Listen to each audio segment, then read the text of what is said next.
자, 오늘 이제 6번째 강의인데, 지난 시간에 요 2개를 했었죠. 근데 우리가 주로 이 속도 법칙 이야기를 할 때, 일방적으로 정반응이 가는 그런 경우를 가정을 하고 얘기했었어요. 근데 오늘은 정반응하고 역반응이 다 일어나고, 평형이 존재하는 평형 반응에 대해서 이야기하려고 해요. 이 평형 반응의 특징은, 물론 평형 반응이 아닌 반응도, 정반응만 일방적으로 가는 것처럼 보이는 반응도 사실은 역반응이 존재하지만 그 역반응의 속도가 너무 느려서 정반응이 일방적으로 가는 건데, 평형 반응은 역반응과 정반응이 그렇게 속도 차이가 크지 않아서 우리가 리액턴트를 넣고 반응을 시키면 시간을 한참 기다려줘도 다 프로덕트로 바뀌는 게 아니고 여전히 리액턴트가 많이 남아 있어요. 그런 걸 우리가 평형 반응이라고 하죠. 그리고 평형에 도달했을 때의 농도를 평형 농도라고 하고, 평형 농도를 비교했을 때 리액턴트와 프로덕트 중에 어느 게 더 많이 있을지 이런 걸 판단할 수 있는 이제 기준이 되는 것들이 평형 상수죠. 그지? 그래서 평형 상수가 1보다 크면 평형이 프로덕트 쪽으로 치우쳐 있다는 말이고, 1보다 작으면 평형이 리액턴트 쪽으로 치우쳐 있다는 말이죠. 어찌됐건 이 평형에 도달하고 난 다음에는 정반응의 속도와 역반응의 속도가 다 똑같아서 바깥에서 보면 네트 레이트는 0이기 때문에, 알짜 속도가 0이기 때문에 바깥에서 쳐다보면 농도 변화가 더 이상 없는 것처럼 보이는 그 상황, 그게 이제 화학 평형이죠. 그리고 화학 평형의 연력학에 대해서는 우리가 1학기 때 6장에서 공부했어요. 오늘은 이 평형 반응의 반응 속도를 어떻게 표현할지, 그리고 속도 상수를 어떻게 구할지 이런 얘기를 하려고 그래요. 그리고 좀 내용이 많지 않아서 아레니우스 이퀘이션 이야기도 같이 묶어서 할 거예요. 그래서 2가지 섹션을 한꺼번에 합니다. 자, 이런 평형 반응이 있다고 합시다. 쉬운 거 갖고 합시다. A가 B가 되고 B가 A가 되는 이런 평형 반응이 존재할 때, 포워드하고 리버스 둘 다 1차 반응이라고 하면, 정반응의 속도는 요 리액턴트 농도 앞에 1이니까 K 곱하기 이렇게 되고, 물론 이것도 다 실험을 해야 우리가 알 수 있는 거예요. 반응 속도가 이렇게 된다라는 걸 바로 알 수 있는 건 아니지만, 1차 반응이라고 가정합시다. 그러면 이렇게 되고, 역반응도 이 농도에다가 1승해서 역반응의 속도 상수 K 프라임 넣어주면 이게 역반응의 속도가 되겠죠. 그렇지? 시간이 지나면, 예를 들어서 처음에는 프로덕트도 하나도 없었고 리액턴트만 있었다고 합시다. 그러면 시간이 지나면서 프로덕트가 이제 생길 거고 리액턴트는 사라질 거예요. 그런데 이 리액턴트가 다 사라지지 않는다는 말이지. 어찌됐건 반응이 진행되는 동안에 이 포워드 리액션도 일어나고 리버스 리액션도 일어나요. 그리고 이 속도의 차이는 지나치게 과도하게 차이가 많이 나지 않는단 말이야. 그렇기 때문에 평형에 도달하게 되는 건데, 그때 네트 레이트는 이 2개의 합일 거예요. 우리가 리액턴트 A 기준에서 반응 속도 법칙을 표현하면, A 관점에서 보면 이제 사라지는 거니까 앞에 마이너스가 있고, 프로덕트 관점에서 보면, 리액턴트 관점에서 보면 역반응의 속도는 이 속도에 의해서 A가 생기는 거니까 플러스가 돼야 되겠죠. 이게 네트 레이트예요. 좀 아까 얘기했듯이 처음에 리액턴트만 넣었어. 그때 농도가 A0예요. 초기 농도가. 그리고 B의 초기 농도, B0는 0이야. 없었어. 그렇다고 한다면 반응이 진행되는 동안 A의 농도도 변하고 B의 농도도 변해요. 이건 시간 t에서의 A와 B의 농도인데 둘 다 변하고 있죠. 하지만 2개의 합은 어찌됐건 이거하고 같아야 되죠. A0하고. 왜냐하면 A가 사라지고 있으면 B는 생기잖아. 그렇기 때문에 A의 초기 농도와 시간 t에서의 A의 농도와 B의 농도의 합, 이 2개는 같게 돼요. 반응이 진행되는 동안 내내 갖게 돼. 그래서 이 관계를 이용을 하면 요 B 이거를 A0 빼기 A로 바꿀 수 있죠. 얘 1로 이항해서 여기다 집어넣은 거예요. 왜 이렇게 했냐 하면 지금 시간 변수하고 농도 변수인데 농도 변수가 두 가지가 존재하니까 둘 사이에 관계가 필요하잖아. 그래서 이 식이 필요했던 거고 대입을 한 다음에 그 농도 변수인 A의 몰 농도 이거 가지고 이제 정리해서 쓴 거예요. 별거 아니지? 자, 여기에서 요거를 풀면 이것도 이제 변수 분리해 가지고 지난 시간 같은 경우에 변수 분리해서 적분해 갖고 간단하게 인테그레이티드 레이트 룰을 얻었었죠. 근데 이거는 간단하게 그렇게 변수 분리가 되진 않네. 얘가 존재하기 때문에. 그렇죠? 그래서 요거 미분 방정식을 풀면 이게 솔루션이에요, 이게. 함수 형태는 익스포넨셜 펑션이죠. 여기에 익스포넨셜 텀이 있고 이거 상수 다 상수. 요것도 상수. 익스포넨셜 마이너스 상수의 상수 곱하기 t 이렇게 돼 있죠, 지금. 결국은 시간이 지나면서 A의 농도가 어떻게 된다는 거예요? 익스포넨셜 디크리즈 한다 라는 거죠.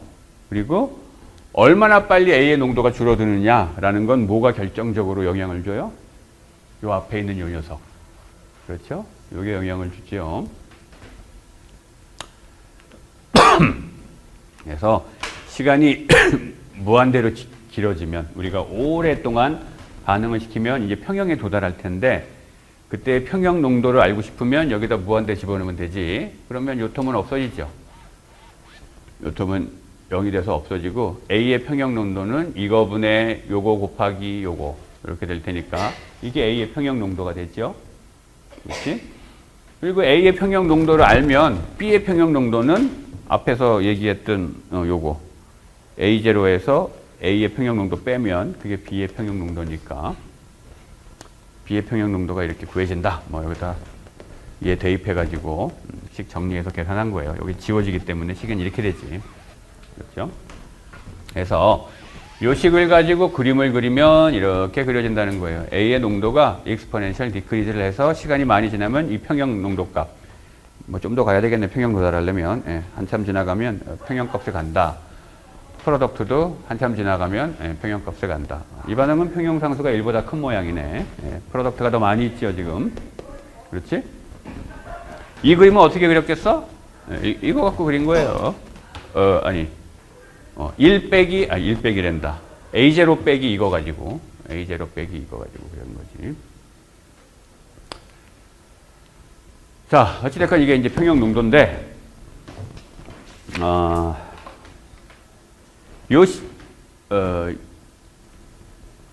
요 식을 좀 더 생각해 봅시다.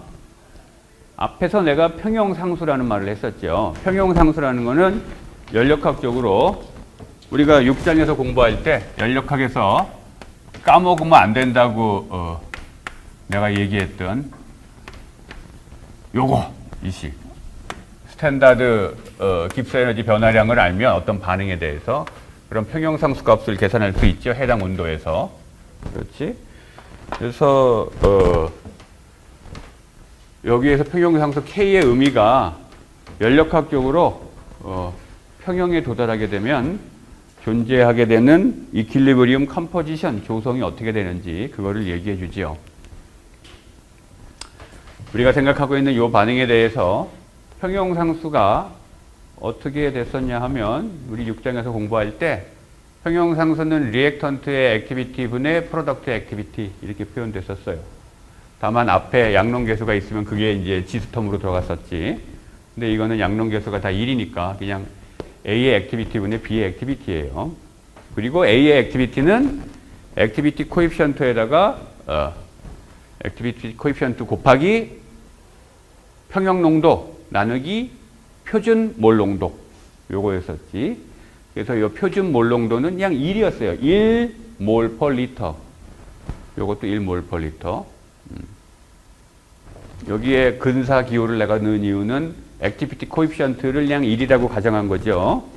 액티비티 코에피션트는 1이 아닐 수도 있지만 농도가 뭐 지나치게 진해서 이상적인 상황에서 크게 벗어나 있지만 않다면 액티비티 코에피션트는 1이라고 생각을 하고 액티비티 대신에 이렇게 농도를 가지고 평형상수를 표현할 수가 있죠. 그지? 그래서 일반화학 시간에 아마 이 농도로 표현한 평형상수를 공부했었을 거예요. 이 녀석은 뭐 약분되고 결과적으로 평형상수가 이렇게 되지. 그렇죠?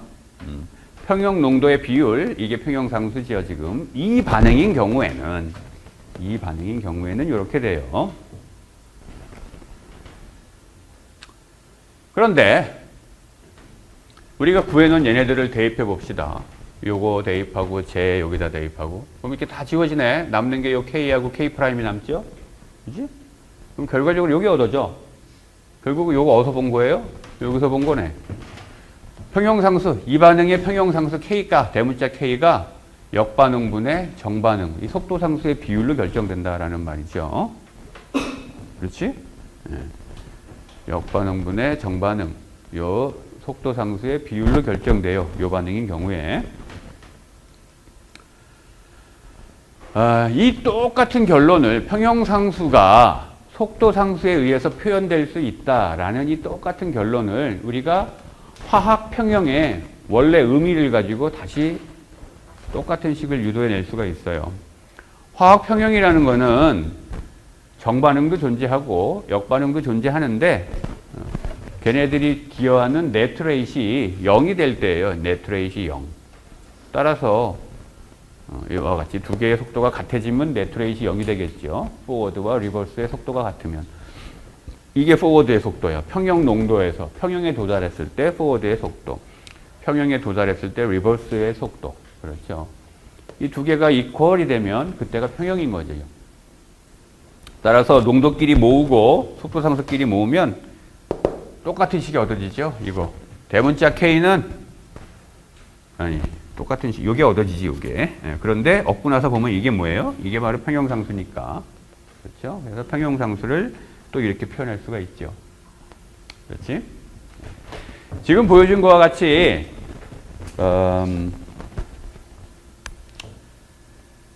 화학 평형이 존재하는 반응, 이 평형 반응에서 평형상수는 속도상수와 연관되어 있어요. 이 반응은 아주 간단하게 그냥 K'분의 K 이렇게 쓸 수 있지. 근데 항상 이렇게 쓸 수 있는 건 아니에요. 아주 극단적인 예로 우리가 전에 이런 반응 속도식도 있다고 했었죠. 이런 반응 속도 법칙. 이거 뭐 복잡한 사연이 있다고 했어요. 여러 가지 스텝을 거쳐갖고 결과적으로 실험적으로 관찰된 레이트 로는 이렇게 되지만 얘네들이 그냥 간단하게 반응이 일어나는 게 아니고 어떤 사연을 거쳐서 이렇게 된다고 했었어요. 그렇죠? 이런 식의 복잡한 사연이 있는 애들은 우리가 막 이렇게 쉽게 써버리면 안 돼요. 요 반응 같은 경우에는 그냥 요 평형 하나만 존재하기 때문에 우리가 문제를 간단하게 하기 위해서 이렇게 얘기했지만 복잡한 케이스들이 있을 수 있어서 모든 경우에 다 이런 식으로 쓸 수 있다라고 생각하면 안 돼요. 어찌됐건 이 반응은 이렇게 우리가 쓸 수가 있지. 자, 그 다음에 이 식의 의미는 서모다이나믹 파라미터인 평형상수와 카이네틱 파라미터인 속도상수 두 개를 연관시켜주는 식이죠. 그렇지? 네. 따라서 둘 중에 뭐 하나의 속도상수를 알면 다른 속도상수도 구할 수 있겠지. 왜? 왜냐하면 우리가 요 평형상수 K를 알거든. 어떻게 알아? 서모다이나믹 테이블을 찾으면 대부분의 반응에 대해서 요 델타 G값이 나와 있죠. 그래서 델타 G값으로부터 온도 집어넣고 계산하면 되니까. 자, 그 다음에 지금은 그냥 단일 단계, 한 단계로 A가 그냥 B로 가고 B가 A로 가는 이 한 단계만 보여줬지만 만약에 어떠한 평형이 존재하는데 이게 여러 단계를 거쳐서 프로덕트가 되는 이런 평형이 있다고 합시다. 뭐 A가 B가 되는 평형이 있고 B가 C가 되는 평형이 있고 또 C가 그 다음 게 되는 평형이 있고 이렇게 줄줄이 있다고 할 때 일단 복잡하니까 요거 세 단계만 할까? A에서 B, B에서 C, C에서 프로덕트로 가는 이런 평형이 있다고 할 때 각 단계의 평형상수는 이거분의 이거, 이거분의 이거, 이거분의 이거 각각 그럴 거예요. 각 단계. 2단계의 평형상수는 이거분의 이거, 2단계는 이거분의 이거 이런 식으로. 그러면 전체 평형 여기가 다 평형이 존재하면 A부터 P까지도 평형이 존재할 거 아니야. 그렇죠? 그때 오버롤 이퀄리브리움 콘스탄트는 어떻게 표현되냐 하면 이거 비율 곱하기 이거 비율 곱하기 이거 비율 다 쭉 그 비율들을 그냥 곱한 거예요. 이렇게 표현돼요. 요 식에 대해서 문제가 여러분들 책에 있어요. 4번 섹션 C의 프로블럼 4번 엑서사이즈 말고 프로블럼 4번에 보면 저 문제가 있으니까 고민을 해보세요.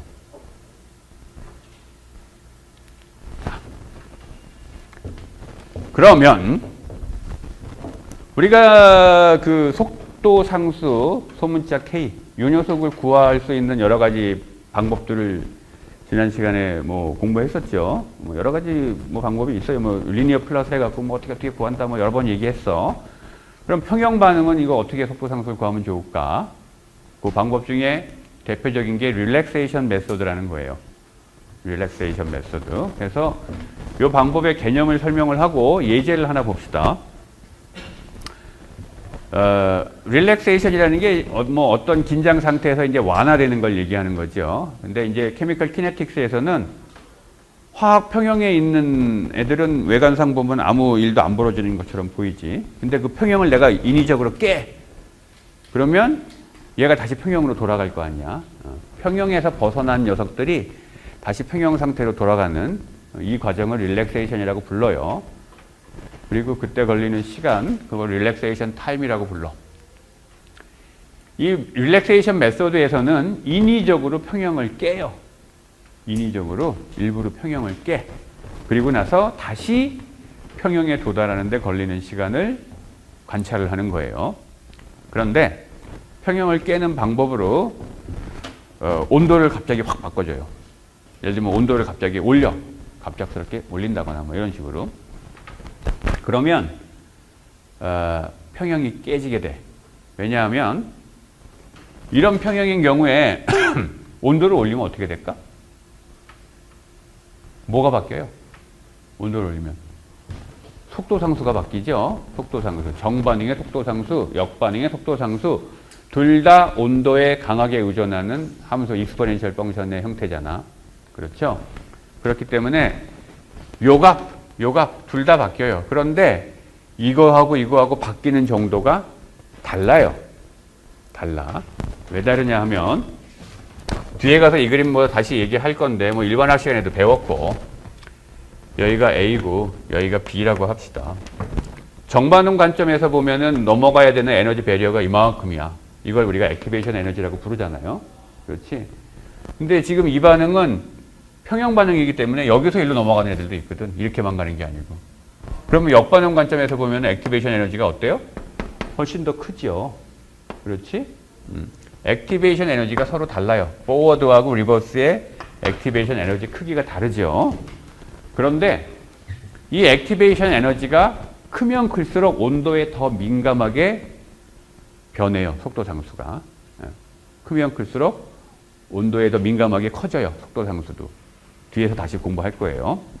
이 관계 때문에 일반적으로는 얘하고 정반응과 역반응의 액티베이션 에너지가 다를 테니까 온도를 갑자기 올려주면 K 값이 정반응, 역반응 다 바뀌는데 바뀌는 정도가 다르단 말이에요.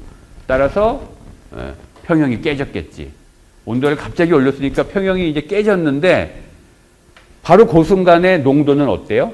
온도 올라가기 직전에 그 평형 농도 그대로 있을 거 아니야. 옛날 평형. 낮은 온도에서의 그 평형 농도를 얘네들이 갖고 있을 거 아니야. 근데 갑자기 세상이 바뀌어서 온도가 높아졌어요. 그러면 새로운 그 온도에서 존재해야만 하는 그 평형 농도를 향해서 얘네들이 또 바뀌어야 되겠지. 그렇죠? 얼마나 빨리 새로운 평형을 찾아가는지 그거를 관찰한단 말이에요. 요 반응 역시 포워드 리버스 다 퍼스트 오더라고 합시다. 그리고 레이트 콘스탄트를 KA, KB라고 합시다. 그리고 아까 얘기했듯이 반응이 진행되는 동안에 A는 사라지고 B는 생성되고 또 B가 사라지고 A가 생성되고 하는 포워드 리버스 리액션이 일어나는데 옛날 평형, 여기 올드 이퀄리브리움이라고 했는데 올드 이퀄리브리움 값을 갖고 있어요. A하고 B의 농도는. 평형이 깨진 그 순간에 원래는 여기가 이퀄리브리움 딱지가 있었지. 옛날 온도에서는. 근데 갑자기 서든 점프를 딱 해서 온도가 그런 다음에는 이미 평형이 깨져 있어. 따라서 얘네들이 더 이상 이퀄리브리움 농도가 아니니까 그 아래 첨자를 떼버린 거예요. 따라서 이 농도 값들은 새로운 평형 값을 향해서 이제 변해가야 되는 거지. 그래서 농도를 자기들이 재조정할 거예요. 자발적으로. 왜? 연력학적으로 그게 가장 안정하기 때문이에요. 어찌됐건 새로운 평형에 도달하고 나면 이게 이제 새로운 평형 농도야. 온도가 세상이 바뀐 다음에 그 새로운 온도에서의 평형 농도고 새로운 온도에서의 속도 상수들이에요. 이러한 식이 또 성립해야 될 거예요. 새로운 평형에서. 그렇죠? 자, 그러면 여기까지 혹시 질문. 어떤 상황을 내가 이야기하고 있는지. 새로운 평형에서, 새로운 온도에서 존재하는 새로운 평형에서의 평형 농도와 속도 상수들이에요. 그러면 지금부터 이제 수식으로 좀 유도를 해봅시다. 릴렉세이션이 일어나는 양상을 우리가 수식으로 어떻게 표현할 수 있는지. 새로운 평형으로부터 현재 농도가 벗어나 있는 정도, 그걸 X라고 표현합시다. 뭐 경우에 따라서 X 값은 플러스 값일 수도 있고 마이너스 값일 수도 있고 그럴 거예요. 그냥 하여간 X라고 표현합시다. 그리고 이 A의 농도, 이거는 새로운 평형에 대해서 이만큼 벗어나 있죠. 그렇죠? A의 농도는 플러스 X만큼 평형에서 벗어나 있어요. 리액턴트 A가 플러스 X만큼 평형에서 벗어나 있다면 B는 마이너스 X만큼 벗어나 있다는 얘기죠. X가 플러스 값이든 마이너스 값이든 상관없이 여기는 수식을 쓸 때 반대 부호로 써야 되지. 그렇죠? 이 X가 항상 플러스라고 생각하지 마세요. 이건 수식 유도를 위해서 우리가 도입한 변수니까. 그리고 나서 앞에서 네트레이트를 이렇게 표현했었죠. 네트레이트. 이퀄리브리움 리액션의 네트레이트는 포워드하고 리버스의 합이었었어요. 그리고 이 자리에다가 이거 대입하고 이 자리에 요거 대입한 거야. 그 다음에 가로를 다 앞으로 헤쳤어요. 가로 다 앞으로 헤치고 나서 보니까 얘네 둘은 합하면 0이 돼요. 왜? 바로 이게 새로운 평형에서의 리버스 속도고 이게 새로운 평형에서의 포워드 속도잖아. 근데 부호가 반대니까 지워지죠, 지금. 그래서 세 번째, 네 번째 텀들은 지워지고 남는 게 요거만 남죠. 그렇지? 그래서 식을 다시 쓰면, 그리고 여기 dt분의 dA. dA는 요 식을 미분하면 dA는 이거 미분하면 없어지고, dx죠. 따라서 식을 이렇게 쓸 수가 있죠. 이렇게. 그래서 요식 보면, 뭐 이거 변수 분리해갖고 x1로 보내고 dt 오른쪽으로 보내서 보면, x분의 dx는 어떤 마이너스 상수 dt 이런 형태니까, 이거 뭐, 풀면, 이 미분 방정식 풀면 이 익스포넨셜 펑션으로 답이 나오겠지. x는 x0, 요 x0라는 건 초기 데비에이션. 초기에 온도가 딱 변하자마자 초기에 평형에서 벗어난 정도. 그 다음에 익스포넨셜 마이너스 요 녀석 t예요. 요 녀석 t. 그런데 요 녀석을 타우분의 1이라고 정의합시다. 타우분의 1. 그러면 우리가 식을 이렇게 쓸 수가 있죠. 그지? 여기서 왜 타우라고 썼냐 하면 KA도 그렇고 KB도 그렇고 정반응과 역반응의 속도 상수, 얘네들의 단위가 지금 뭐예요? 시간분의 1이지. 세크 인버스 이거예요. 따라서 이거 두 개의 합도 시간일 거고 시간분의 1. 그래서 타우의 단위는 시간이 되죠. 이게 바로 릴렉세이션 타임에 해당되는 거예요, 이게. 그래서 우리가 이제 이걸 타우라고 쓴 거예요. 자, 똑같은 식을 다시 써놓은 거고. 어떤 평형 반응이 forward reverse다, first order 리액션일 때 평형에서 딱 벗어나게 되면, 이만큼 벗어나게 되면 새로운 평형으로 도달하기 위해서 이 데비에이션이 계속 변할 거예요, 이 값이. 시간이 지남에 따라서 이 값이 변할 거야. 시간이 0초일 때는 얼마예요? 데비에이션이? 시간이 0초일 때는 x0죠? 그 다음에 시간이 무한대로 커지면 어떻게 돼요? 시간 t가 무한대로 커지면 x는 0이 되죠. 그지? 데비에이션이 0이 되지. 따라서 평형을 찾아갔다는 얘기죠. 그래서 이 타우의 개념을 사실 수학적으로 보면 t가 타우가 되면 시간 t가 타우가 되면 어떻게 돼? 시간 t가 타우가 되면 익스포넨셜 마이너스 1이 되죠. 그지? 따라서 익스포넨셜 분의 x0가 돼. 그지? 그래서 데비에이션이 2.718분의 1로 줄어드는데 걸리는 시간이 되는 거죠. 그지? 그 녀석이 타우의 개념이야. 릴렉세이션 타임. 그리고 릴렉세이션 타임이 얼마나 짧으냐라는 건 뭐가 결정해? 정반응과 역반응의 속도 상수가 크면 클수록, 이 값이 크면 클수록 타우 값은 작아지지 지금. 그렇죠? 따라서 정반응과 역반응의 속도 상수가 둘 다 크면 클수록 빨리 새로운 평형을 찾아간다라는 거지. 우리가 예상하는 바대로 수학적인 식이 표현됐어요.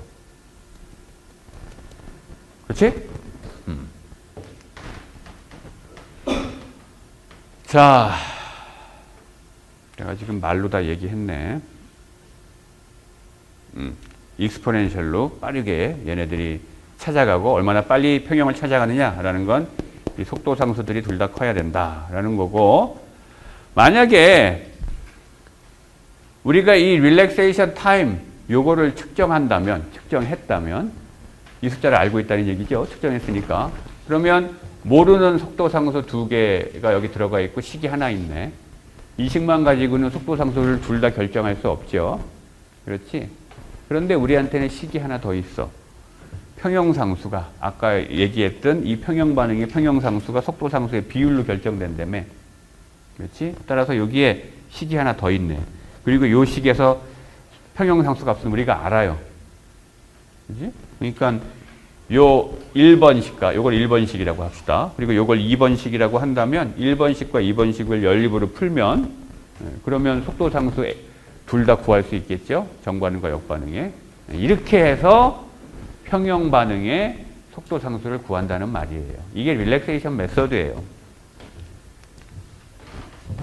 뭐 왼쪽은 온도가 낮고 뭐 오른쪽은 온도가 높았다라고 한다면 세상이 갑자기 바뀌면 옛날 평형에서 새로운 평형을 찾아서 얘네들이 바뀌어야 되는데, 이때 릴렉세이션은 이러한 평형 반응인 경우에는 릴렉세이션이 이와 같이 그 익스포넨셜 텀으로 표현된다라는 거야.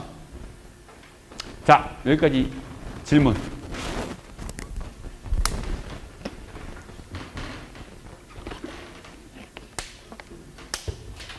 됐어요?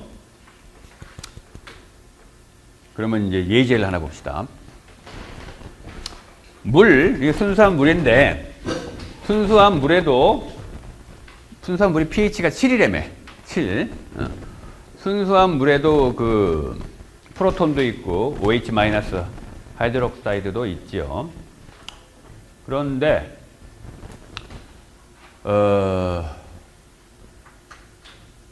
시간이 지난다고 해서 그 농도가 변하나? 안 변해요. 평형에 도달한다는 얘기예요. 평형이 존재한다는 얘기야.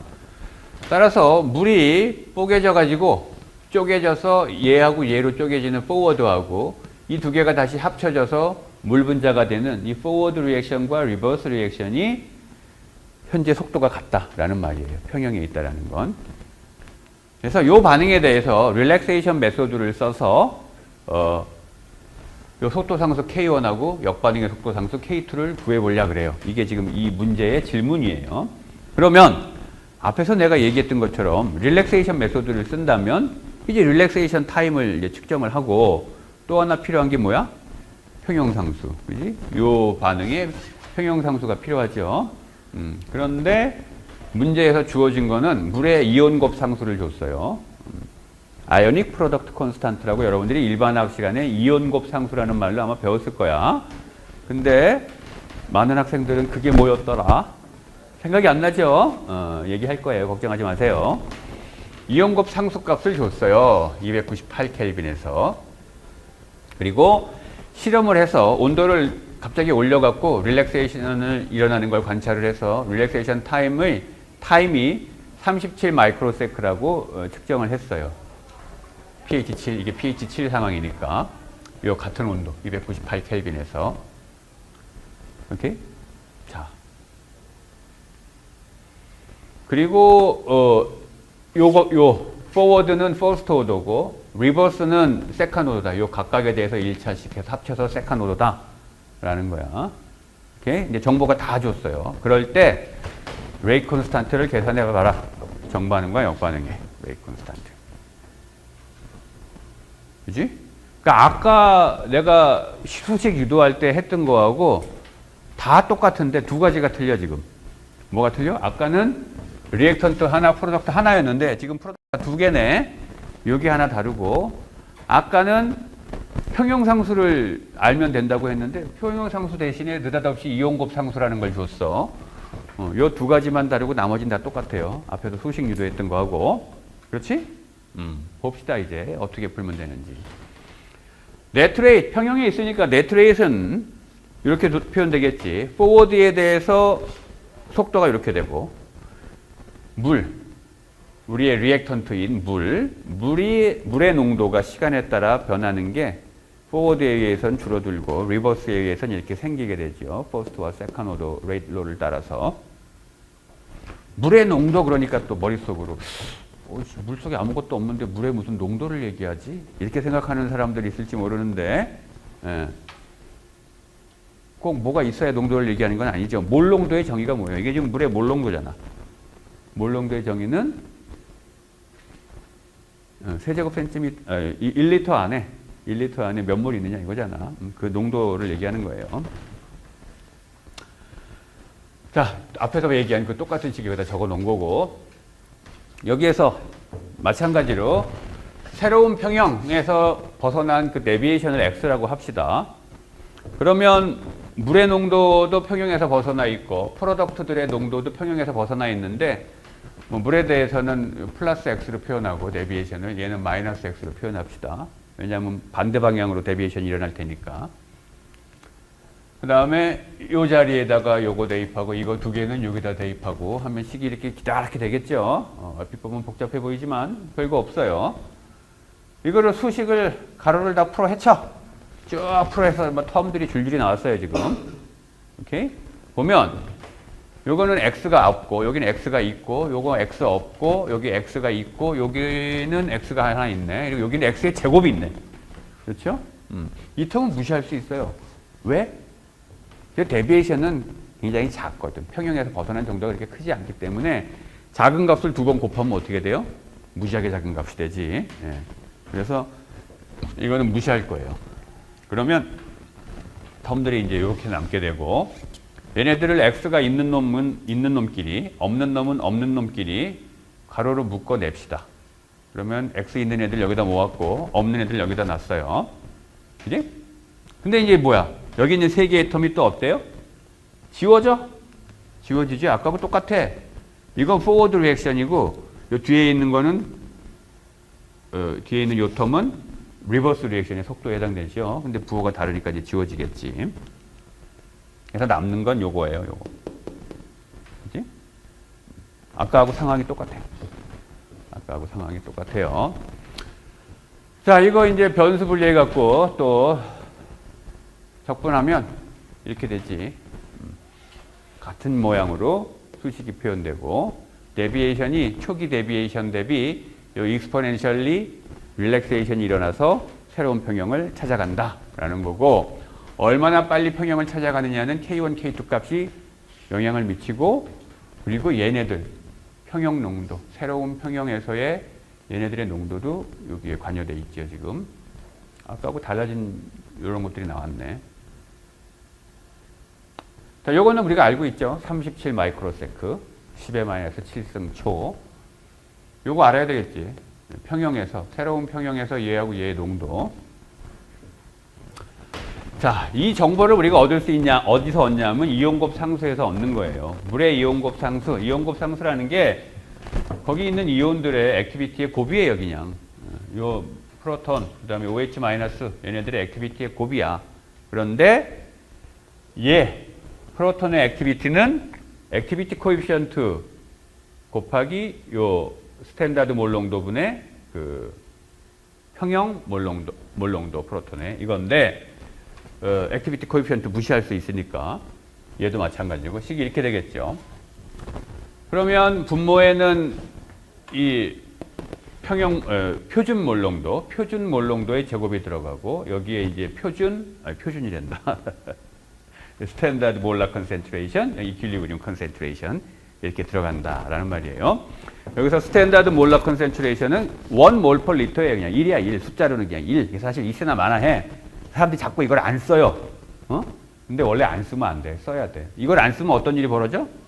이온 곱상수가 단위를 갖게 돼요. 근데 얘가 있어야 단위가 다 캔슬돼서 이온 곱상수는 단위가 없는 숫자가 될 거 아니야. 엄밀하게 얘기하면 이거 다 넣어야 돼요. 스탠다드 몰라 컨센트레이션을.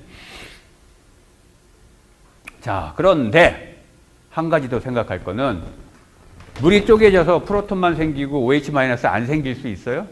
아니죠. 얘 생기면 얘도 같이 생겨야 돼. 따라서 이 농도나 같지요. 그렇지? 그렇기 때문에 이 농도나 같기 때문에 결국은 프로톤의 평형 농도나 OH-의 평형 농도 둘 다 이렇게 표현되죠. 요거하고 요거를 루트 씌우면 되잖아. 그러면 이렇게 표현되지. 그렇지? 따라서 이제 얘를 어디다 대입해? 여기다 대입하고 여기다 대입하면 되겠지. 예. 그래서 식이 이렇게 됐어요. 요거를 다시 또 K2로 묶어냈어. 이렇게. 그냥 이렇게 써도 상관없어요. 사실 이렇게 써도 상관없는데 그냥 한번 묶어봤어. 나중에 평형상수하고 연립으로 풀어야 되기 때문에 모양 이쁘게 하려고 그냥 묶은 거예요. 요 식을 1번식이라고 합시다. 1번식. 오케이? 여기까지 오는데 아무 문제 없죠? 1번식. 자, 여기서 모르는 게 뭐야? 이 식에서 우리가 모르는 거. 이거 알아요. 37 마이크로세크. 이온 곱상수 알아. 그 다음에 요 스탠다드 몰라 컨센트레이션도 알아. 모르는 건 속도 상수만 몰라요. K1, K2. 그래서 식이 또 하나 필요하다고 했었지. 평형상수식. 그렇지? 그래서 평형상수는 다 액티비티, 물의 액티비티 분의 프로톤 액티비티, OH- 액티비티 그런 것들의 여기 프로덕트의 액티비티 곱, 여기에 리액턴트 액티비티 곱인데 이것도 역시 그 액티비티 코에피션트 감마는 무시하고 1이라고 하고 그러면 이렇게 표현할 수 있죠. 그지? 그리고 뭐 요건 약분합시다. 약분하고 나면 식이 이렇게 되겠지. 여기 스탠다드 몰라 컨센트레이션 하나 살아남았으니까 여기 살아남고 이렇게 표현돼요. 이렇게. 그죠? 사람들이 흔히 평형상수 쓸 때 그냥 농도만 갖고 막 이렇게 써요. 근데 항상 여기 스탠다드 몰라 컨센트레이션이 있어야 돼. 평형상수도 원래는 단위가 없어야 되는 거죠. 단위가 없어야지. 그렇기 때문에 요게 살아남는 거고. 그 다음에 요게 뭐예요? 바로 요게 뭐야? K2분의 K1이죠. 그지? 정반응의 속도, 역반응의 속도 그게 같잖아. 평형에서는. 그래서 이거분의 요게 바로 K2분의 K1이죠. 그지? 요거 곱하기 K2 한 게 역반응의 속도고 요거 곱하기 K1 한 게 정반응의 속도지. 물론 부호는 이거 곱하기 요거 한 거에는 마이너스가 있어야 되지만. 자, 그래서 아까 내가 A하고 B 사이의 이평형일 때 평형상수 K는 역반응 속도 상수분의 정반응 속도 상수 이렇게 그냥 간단하게 표현됐었죠. 그런데 지금은 어때요? 물이 H 플러스하고 OH-가 되는 이 평형에서 평형상수는 K2분의 K1이긴 한데 단순히 K2분의 K1이 아니고 여기에 스탠다드 몰라 컨센트레이션이 남아 있어요. 왜? 그래야 얘가 단위가 없어지거든. 식 유도 과정에 보면 이게 남아 있거든. 왜 그러냐 하면 K1의 단위는 뭐예요? 지금 K1의 단위는 퍼세크예요. 퍼세크. 그리고 K2의 단위는 뭐냐 하면 K2는 K2 곱하기 OH- 농도 그 프로톤 농도 이렇게 들어갔기 때문에 단위가 퍼세크 퍼 몰 농도 이거예요. 따라서 그 여기에 농도 단위가 하나 살아남아야 지워질 거 아니야. 그래서 얘가 남아 있는 거예요. 자, 그래서 어찌됐건 뭐 평형상수는 이제 이렇게 표현된다. 그럼 다 됐잖아 이제. 1번식과 2번식을 연립으로 풀면 되겠지. 그렇죠? 근데 평형상수값을 어찌됐건 알아야 풀 거 아니야. 알아야.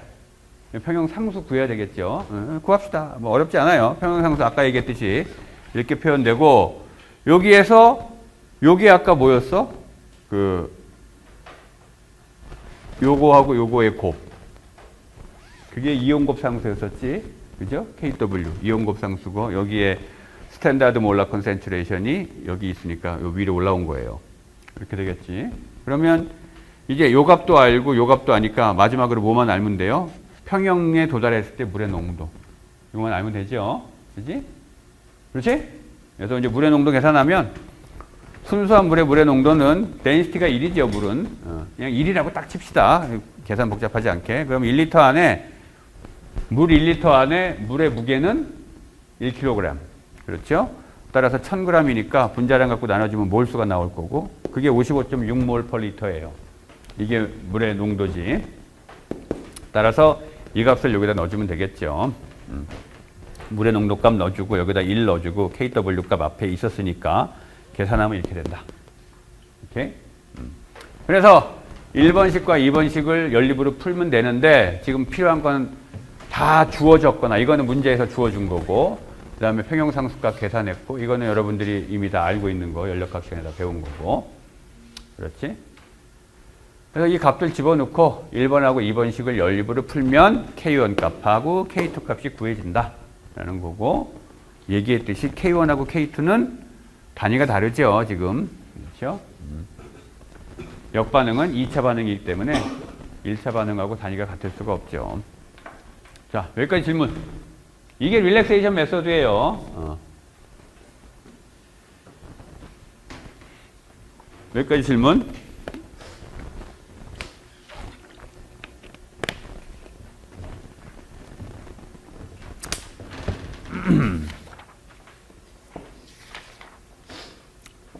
자, 그러면 두 번째 토픽으로 갑시다. 아레니우스 이퀘이션. 이거는 아레니우스라는 사람이 실험적으로 발견해서 보고를 해서 아마 노벨상을 탔을 거예요. 그 시기인데 어떤 화학 반응이 일어날 때 온도를 높이니까 화학 반응 속도가 빨라지는데 익스포넨셜 인크리스 하더라 라는 걸 발견을 했어요. 더 구체적으로는 온도분의 1, 온도의 역수를 로그 치한 속도 상수로 플랫을 해봤더니 이게 직선으로 나오더라 라는 걸 알게 됐어요. 실험적으로 알게 됐어요. 이거 아레니우스가. 그래서 이런 식으로 온도분의 1을 그 LNK를 온도분의 1로 온도의 역수로 플랫하는 것 이렇게 직선이 나오거든. 이런 식으로 플랫하는 걸 아레니우스 플랫이라고 불러요. 왼쪽으로 갈수록 온도가 높아지는 거고 온도가 높아질수록 속도 상수가 커지는데 속도 상수의 로그 취한 게 근데 선형적으로 커진다라는 거예요. 요 식에서 이 식이죠. 그래서 요 식을 적분을 하면 적분이 된다. 이거 뭐야? 익스포넨셜을 취하면 이 식이 되는 거야. 얘나 둘 다 아레니우스 이퀘이션이에요. 같은 거지. 자, 여기에서 그 T는 절대 온도고 여기 액티베이션 에너지고 익스포넨셜 텀 앞에 있는 요 부분, 요거를 갖다가 프리 익스포넨셜 팩터라고 불러요. 익스포넨셜 텀 앞에 있다 그래서 프리 익스포넨셜 팩터라고 부르고 여기 써놓진 않았지만 요 뒤에 있는 익스포넨셜 텀 요거를 볼츠만 팩터라고도 불러요. 그리고 요 프리 익스포넨셜 팩터 A 요 값을 다른 말로 프리퀀시 팩터라고도 불러. 왜 그렇게 부르는지는 뒤에서 설명할게요. 특징은 어떤 반응에 아레니우스 플랫이 이렇고 또 다른 반응에 아레니우스 플랫이 이렇다고 칩시다. 그럼 어느 게 액티베이션 에너지가 더 큰 거예요? 가파른 녀석이 액티베이션 에너지가 더 큰 거죠. 그치? 그리고 가파른 녀석, 다른 말로 얘기하면 액티베이션 에너지가 큰 녀석일수록 온도 변화에 따라서 속도 상수 증가가 심각하게 일어나죠. 그치? 속도 상수가 익스포넨셜 인크리스를 하게 돼요. LNK 값은 리니어하게 인크리스를 가파르게 하게 되고 따라서 아레니우스 이퀘이션으로부터 우리가 명심해야 되는 건 액티베이션 에너지가 크면 클수록 온도 의존성은 심하다 라는 거예요. 액티베이션 에너지가 크면 클수록 속도 상수 K는 더 익스포넨셜리 빨리빨리 커진다 라는 거야. 오케이? 그래서 다시 아까 얘기했던 이 그림. 이 그림에서 아까 뭐라 그랬어요? 정반응인 경우에는 액티베이션 에너지가 요거밖에 안 되지만 역반응은 액티베이션 에너지가 크잖아. 어느 게 더 급격하게 온도에 의존하겠어요? 속도 상수가. 역반응. 그렇지? 그래서 서로 액티베이션 에너지가 다르기 때문에 온도를 바꿔주게 되면 평형이 움직일 수밖에 없는 거예요. 평형의 위치가.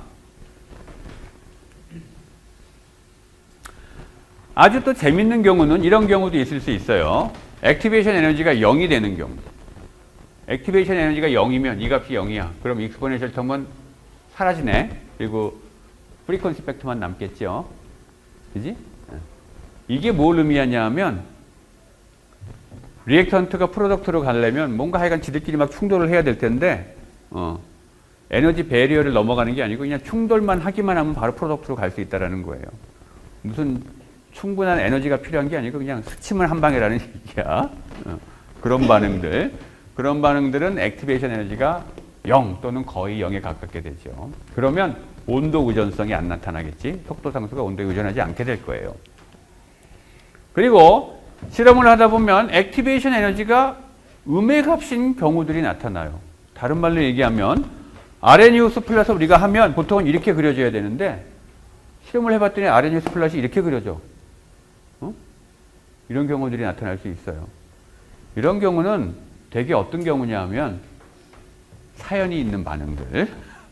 한 번에 쭉 가는 게 아니고 여러 스텝을 거쳐서 가는 반응들에서 나타날 수 있어. 어떤 경우에 이런 게 나타날 수 있는지 이게 컴플렉스 미케니즘이라는 게 이제 메커니즘이 복잡한 반응에서 나타날 수 있다는 말인데 요 뒤에 가서 나중에 메커니즘 공부할 때 얘기할 거예요. 이 경우에 이 케이스가 뭔지. 자, 여기까지 질문.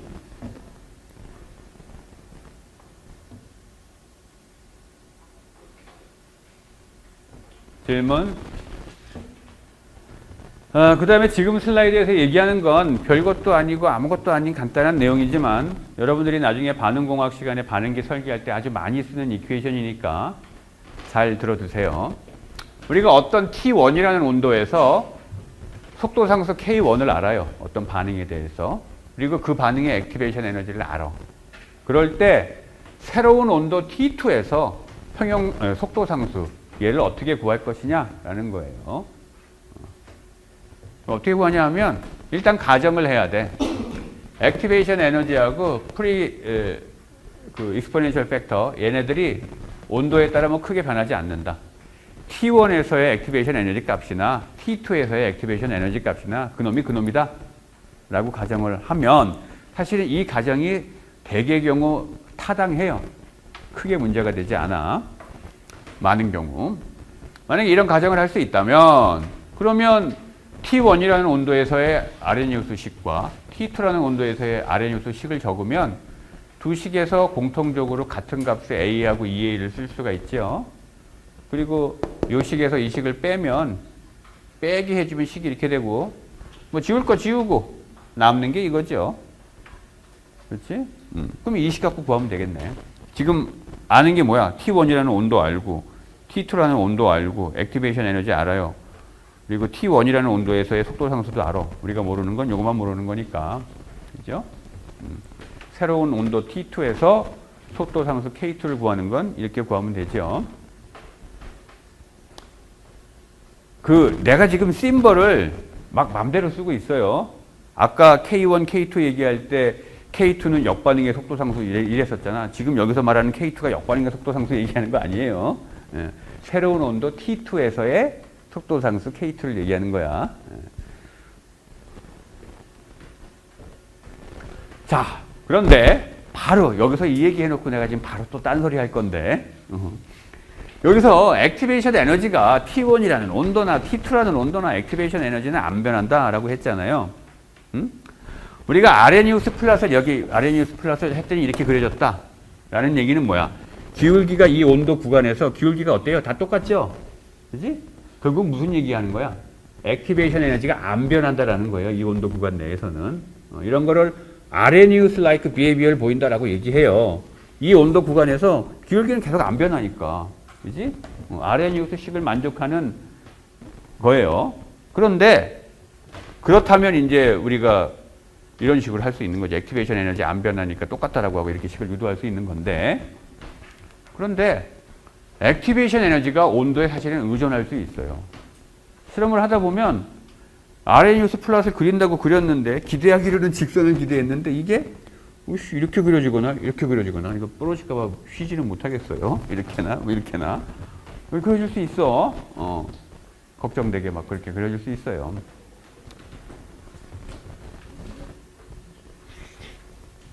자, 그래서 액티베이션 에너지를 이렇게 정의해요. 이게 일반적인 정의예요. 액티베이션 에너지에 대한. 아레니우스식에서 이렇게 됐다. 이게 이제 그 LNK 축이고 이게 T분의 1 축이라고 합시다. 아레니우스 플랫이 이렇다면 기울기가 이거죠. 기울기가 뭐예요? 마이너스 R분의 EA, 액티베이션 에너지. 그거지. 결국은 액티베이션 에너지가 기울기, 마이너스 기울기 나누기 R 이렇게 정의되어 있는 거죠. 결국 기울기 갖고 액티베이션 에너지를 얘기하고 있는 거예요. 이 아레니우스 식이라는 게. 그래서 이 일반적인 정의 자체도 이렇게 정의를 해요. 이 식이 어디서 나온 거냐 하면 결국은 아레니우스 식하고 마찬가지 얘기를 하고 있는 거예요. 아레니우스 플랫이라는 게 뭐예요? LNK를 T분의 1에 대해서 그림을 그리는 거잖아. 그때 기울기가 이렇게 플랫을 했을 때 기울기가 이거다라는 게 아레니우스 비헤이비어죠. 그런데 일반적인 액티베이션 에너지의 정의는 이렇게 써요. 왜냐하면 dt분의 1을 미분을 하면 마이너스 t제곱분의 dt. 그죠? 마이너스 t제곱분의 1 곱하기 dt 또는 뭐 이렇게 되겠죠. 따라서 그거 이항에서 정리하면 식을 우리가 이렇게 쓸 수 있잖아. 그렇지? 그래서 이게 일반적인 정의예요. 그렇다는 얘기는 뭐냐면 이 액티베이션 에너지는 이렇게 우리가 만약에 그림을 그릴 때 특정 온도에서의 액티베이션 에너지는 굳이 고정값일 필요가 없을 수도 있다라는 얘기야. 그래서 이게 일반적인 정의식이고 이 일반적인 정의식으로부터 거꾸로 다시 아레니우스식도 유도될 수 있어야 되겠지. 적분하면 뭐 한번 해보면 얘기했듯이 dt분의 1은 마이너스 t제곱분의 dt니까 dt는 이렇게 될 거고 얘를 여기다 대입하고 얘를 여기다 대입한 거예요. 그러면 식이 이렇게 될 거고 이거 액티베이션 에너지가 상수다라고 가정을 하고 적분을 하면 이게 나오는 거지. 그지? 얘가 상수다라고 가정을 하고 적분을 하면 이렇게 나오는 거고 제가 상수가 아니면 인테그랄 바깥으로 빼지 못하니까 이제 고민이 되는 거고 이렇게 되는 거죠. 오케이? 그래서 아주 일반화시켜서 얘기하면 액티베이션 에너지는 사실은 변할 수 있다. 온도에 따라서. 그래서 내가 아까 뭐라 그랬지? T1하고 T2 두 가지 온도를 비교해서 얘기할 때 두 온도가 너무 크게 벌어져 있지만 않다면 뭐 액티베이션 에너지가 거기서 거기다 라고 얘기했잖아. 근데 뭐 여기서는 상온이고 저기는 한 1000도 돼. 그러면 어지간한 반응은 이 상온에서의 액티베이션 에너지와 1000도에서의 액티베이션 에너지가 같기 쉽지 않을 거예요. 근데 뭐 100도하고 200도 뭐 이 정도 비교한다. 그러면 뭐 그 정도면은 거의 같을 거고. 물론 반응의 종류에 따라 다르겠지만. 자, 얘기했던 것처럼 아레니우스 플랫을 해서 직선이 아닌 경우가 나올 수 있다. 직선이 아닌 경우가. 예를 들어 볼게요. 첫 번째로 퀀텀 미케니컬 터널링이 화학 반응에 기여하고 있다면 퀀텀 미케니컬 터널링이 화학 반응에 기여하고 있다면 그 아레니우스 식을 따르지 않을 수 있어요. 아레니우스 식을 따르지 않는다는 말은 액티베이션 에너지가 상수가 아니란 얘기야.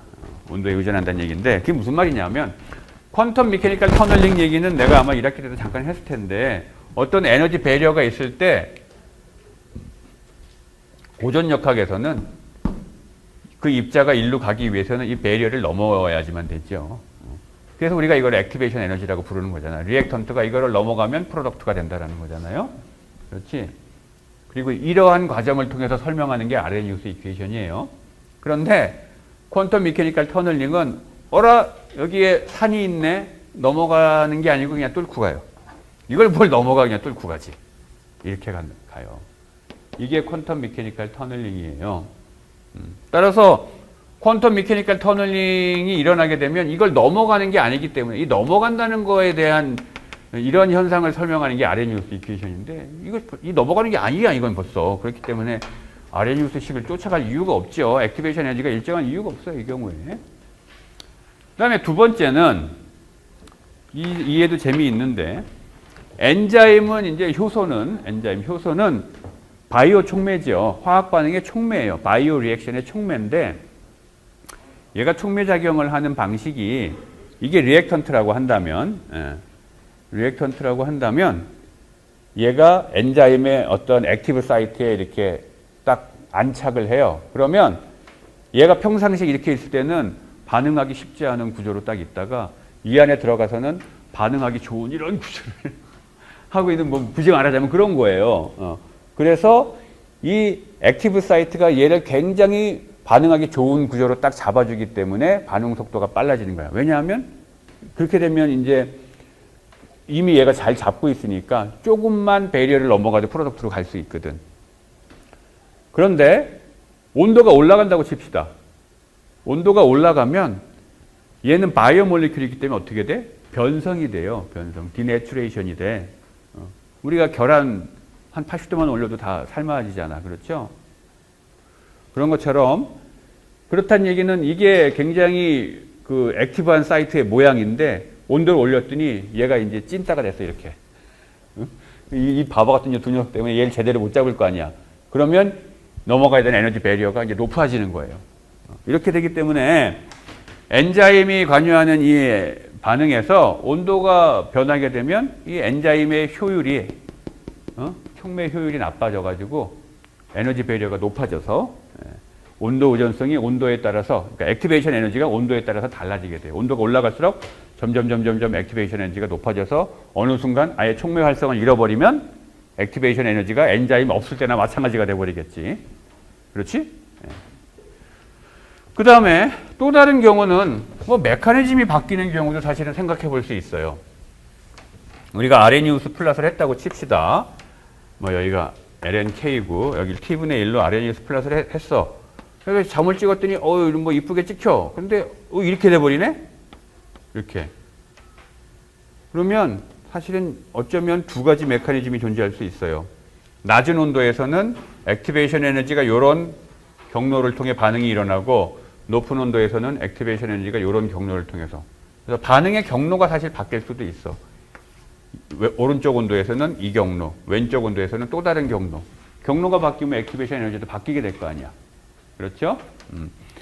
그래서 온도에 따라서 메커니즘이 바뀐다면 액티베이션 에너지 값도 바뀔 수 있겠죠. 그리고 이 경계가 되는 온도 구간에서는 특히 이 온도, 여기서는 이제 이렇게 직선이 아니고 구부러져 있겠지. 그렇죠? 자, 여기까지 질문.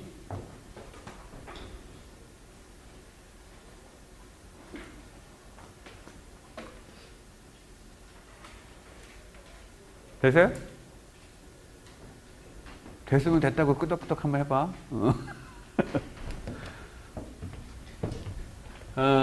그러면 이제 아레니우스 파라메타들에 대한 이제 이해를 합시다. 뭐 액티베이션 에너지 지금까지 뭐 얘기 많이 했는데 이런 거죠. 얘기했듯이 이게 에너지 배리어고 이 배리어의 높이가 액티베이션 에너지예요.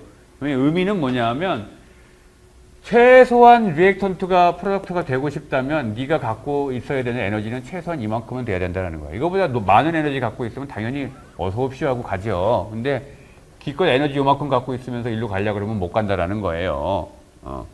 프로덕트가 되기 위해서 가져야 되는 최소한의 에너지. 그거죠. 그리고 이게 이제 아주 여러분들이 이해하기 좋은 예라서 이 그림 갖고 내가 설명을 할 텐데 그림이 좀 이쁘진 않지. 근데 어서 많이 보던 거죠, 이거? 이제 SN2 반응. 이게 뭘 의미하는 거야? 2는 바이몰리큘라, 뉴클리오필리, 서브스티튜션. 그거의 약자죠. 친핵성 치환 반응인데 어떻게 일어나는 거냐 하면 뉴클리오파일이라고 불리우는 어떤 베이스가 있고 그 다음에 리빙 그룹이 달려있는 어떤 알킬 헬라이드가 있어요. 그러면 이거 두 개가 반응을 할 때 용액 중에서 얘가 여기를 직접 때리는 게 아니고 똥꼬를 때려요. 백사이드 어택을 해서 똥꼬를 딱 때리면 이게 뚝 떨어져 나가는 게 아니고 일단 얘가 여기에 이렇게 들러붙죠. 여기 코디네이션이 돼. 얘도 아직 안 떨어져 나갔어요. 이거에 비해서 결합 길이가 좀 늘어났어요. 여기. 그리고 여기도 좀 먼 결합 길이를 가지고 코디네이션이 돼요. 이렇게. 그리고 여기 있던 알킬 그룹은 109.5도보다 훨씬 벌어져서 거의 평면에 가까운 그런 구조가 되고 얘는 부분적으로 플러스 차지, 얘 여기 산소하고 Cl-는 부분적으로 음의 전하, 파셜리 네거티브 차지를 갖고 있는 상태가 되죠. 그랬다가 이제 오른손이 요거고 왼손이 이거고 내 머리가 이거라면 좀 이러고 있는 거예요. 이게 떨어지면 뭐야? 리액턴트로 가는 거고 이게 떨어지면 프로덕트로 가는 거고 어느 걸 떨어뜨릴까? 얘가 이제 고민하는 거예요. 이거 떨어지면 일로 다시 다 가는 거고 이게 떨어지면 오른쪽으로 가는 거예요. 여러분 방향에서 오른쪽 맞구나. 그렇게 되는 거죠. 그래서 이게 굉장히 중요하지.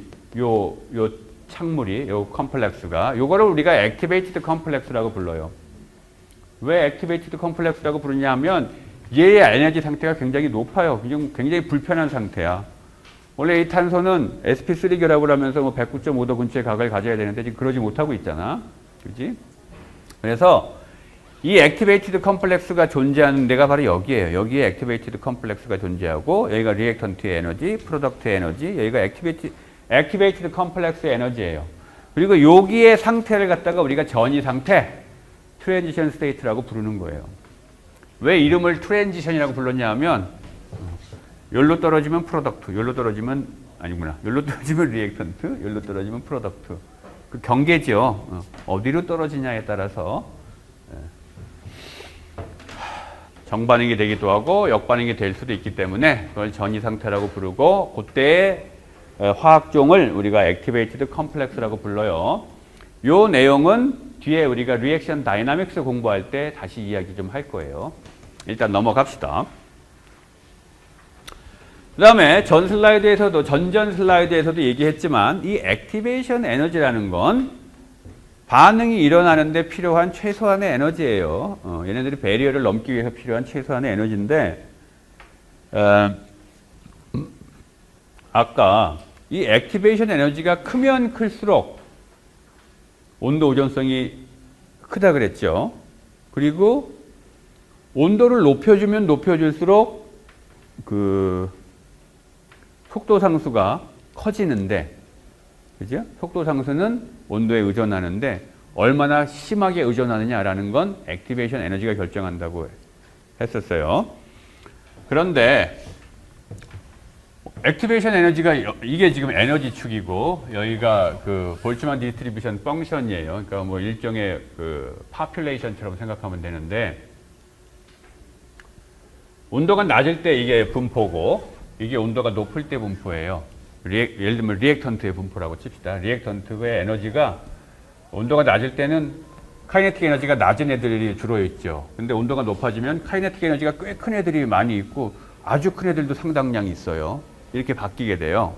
그런데 반응이 일어나는데 필요한 최소한의 에너지인 액티베이션 에너지의 위치가 여기라고 칩시다.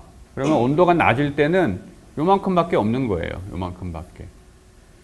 낮은 온도에서 요 아래 문적을 적고 나면 이게 전체 뭐 입자의 개수 정도에 해당돼요.